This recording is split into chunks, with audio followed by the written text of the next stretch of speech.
श्री गणेशाय नमः. श्री स्वामी समर्थ. सुप्रभातम. नमस्कार. सिया ऑफिशियलवर आपले सुस्वागतम. योगेशं सच्चिदानंदं वासुदेवं व्रजप्रियं धर्मसंस्थापकं वीरं कृष्णं वंदे जगद्गुरुं.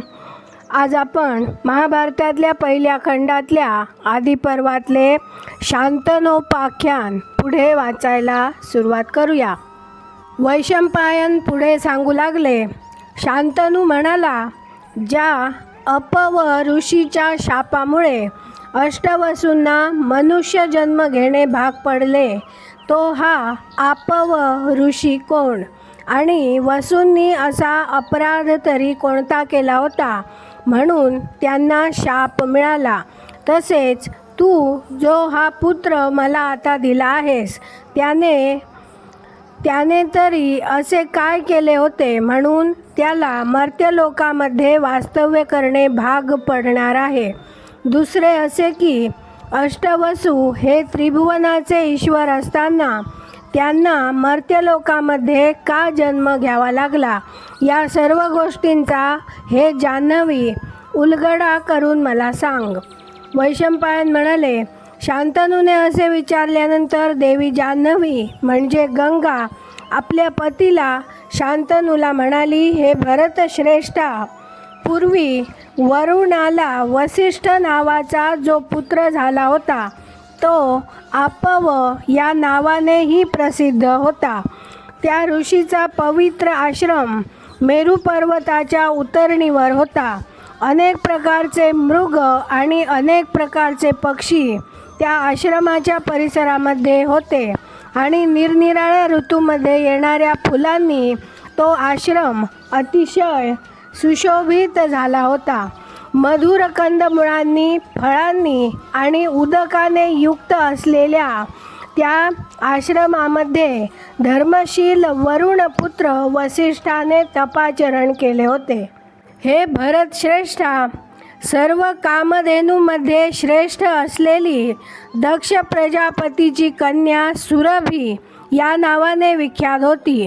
अखिल विश्वावर अनुग्रह करण्याच्या इच्छेने त्या सुरभीने कश्यपापासून धेनूला जन्म दिला आणि पुढे ही होमधेनू म्हणून वरुणपुत्र वसिष्ठाला प्राप्त झाली. ज्याच्यामध्ये मुनींचे वास्तव्य असे अशा त्या पुण्य आणि रम्य तपोवनामध्ये ती धेनू अगदी निर्भयपणे सर्वत्र संचार करीत असे. हे भरतश्रेष्ठा, एकदा असे झाले की देवांचा आणि ऋषींचा ज्यामध्ये निवास होता अशा त्या तपोवनात पृथू इत्यादी वसू नामक देव तेथे आले. आपल्या भार्यांसमवेत ते त्या तपोवनात इतस्ततः संचार करू लागले आणि रमणीय पर्वतावर आणि वनामध्ये त्यांनी विहार केला. त्या अष्टवसूंपैकी एका वसूची भार्या त्या वनामध्ये संचार करीत असता तिला सर्व कामधेनूमध्ये श्रेष्ठ अशी नंदिनी नावाची कामधेनू दिसली आणि त्या गायीच्या निरुपद्रवीपणामुळे व तिच्या ठायी असलेल्या गुणसंपदेमुळे ती वसुपत्नी हरखून गेली आणि गोंडेदार शेपूट असलेली, चौखुरी चांगली असलेली, शुभ शांत स्वभावाची, अगदी पुष्ट आणि भरपूर दूध देणारी ती सर्व गुणसंपन्न धेनू त्या वसुपत्नीने द्यू नावाच्या आपल्या पतीला दाखविली. गजेंद्राप्रमाणे आणि इतर इंद्राप्रमाणे पराक्रमी असलेल्या हे राजा जन्मेजया, ती धेनू पाहताच द्यू नावाचा वसू त्या धेनूच्या देखणेपणाची आणि तिच्या गुणांची तारीफ करीत आपल्या पत्नीला म्हणाला, ही अप्रतिम कृष्णनयना धेनू हे तपोवन ज्याच्या ताब्यात आहे त्या वरुणपुत्र वसिष्ठाच्या मालकीची आहे. या धेनूच्या मधुर दुधाचा ज्या मानवाला आस्वाद घ्यावयास मिळेल तो 10,000 वर्षे जगेल आणि तो चिरतरुण राहील.